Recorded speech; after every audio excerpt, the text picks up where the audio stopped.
Selama ini, Greenland sering kita bayangkan hanya sebagai pulau es raksasa, dingin, sunyi, dan seolah tak punya apa-apa.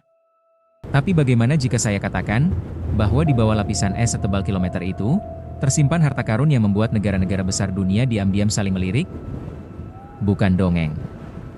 Bukan teori konspirasi. Ini fakta geologi. Greenland bukan sekadar pulau es. Ia adalah museum geologi hidup. Rekaman perjalanan bumi selama hampir 4 miliar tahun.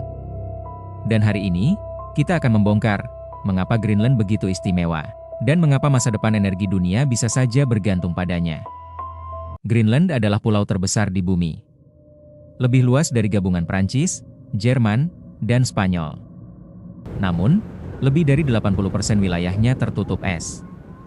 Itulah sebabnya, selama berabad-abad, manusia menganggapnya kosong. Padahal, menurut Jonathan Paul, Associate Professor Earth Science dari University of London, Greenland justru menyimpan kombinasi proses geologi yang sangat langka. Bayangkan sebuah tempat yang mengalami pembentukan pegunungan raksasa, kerak bumi yang terbelah, dan aktivitas vulkanik purba, semuanya dalam satu wilayah. Dalam bahasa sederhana, Greenland adalah pabrik alami sumber daya bumi. Di era transisi energi, dunia berlomba meninggalkan bahan bakar fosil. Tapi ada masalah besar, energi hijau butuh bahan baku khusus. Lithium. Unsur tanah jarang. Rare Earth Elements, atau REE.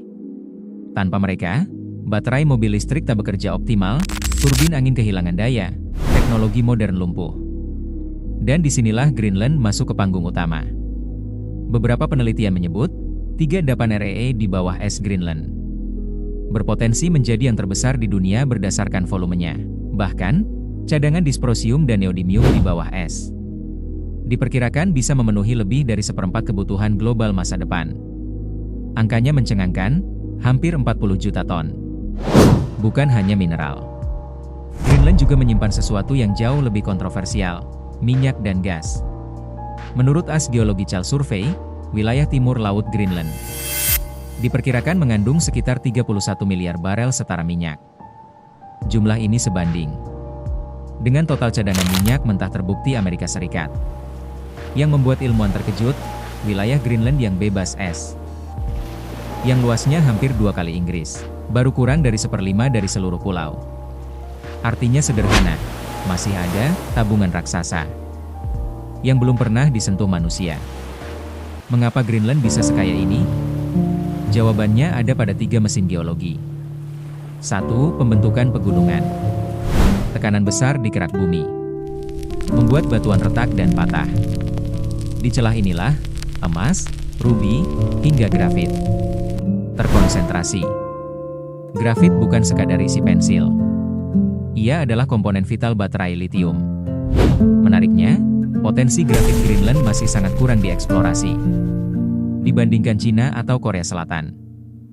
2. Rifting, kerak bumi yang terbelah. Sekitar 200 juta tahun lalu, ketika Samudra Atlantik mulai terbuka, kerak bumi di Greenland meregang dan terbelah. Terbentuklah cekungan sedimen, tempat lahirnya minyak dan gas. Jameson Land Basin, misalnya, sering dianalogikan dengan landas kontinen Norwegia, yang terkenal super kaya hidrokarbon. 3. Aktivitas vulkanik purba. Greenland memang tidak seaktif Islandia. Namun jejak magmanya menyimpan unsur tanah jarang bernilai tinggi. Niobium, tantalum, ytterbium. Mineral-mineral ini terbentuk saat fluida panas kayu logam bersirkulasi di sekitar intrusi magma purba. Inilah alasan mengapa endapan seperti Kvanefjeld menjadi sorotan dunia.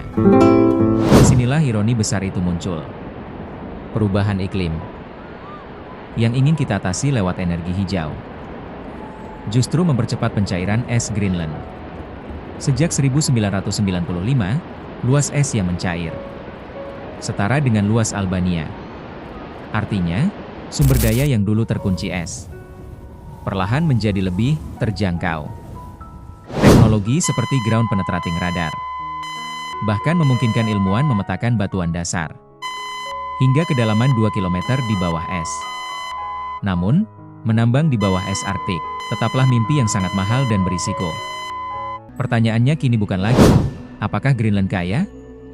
Melainkan, haruskah ia ditambang? Di satu sisi, mineral Greenland bisa mempercepat transisi energi global. Di sisi lain, eksploitasi besar-besaran berisiko merusak ekosistem Arktik yang sangat rapuh. Kenaikan permukaan laut, gangguan ekologi, tekanan geopolitik.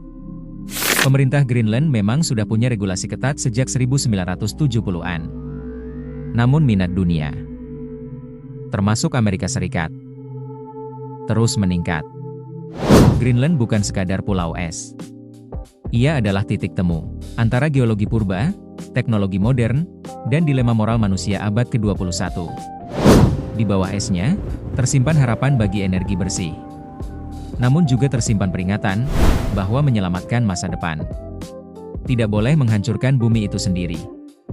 Mungkin, dalam beberapa dekade ke depan, nama Greenland akan sering kita dengar. Bukan karena dinginnya, melainkan karena keputusan besar yang akan menentukan arah peradaban manusia. Menurutmu, apakah dunia harus menambang Greenland demi energi bersih? Atau justru membiarkannya tetap membeku? Tulis pendapatmu di kolom komentar.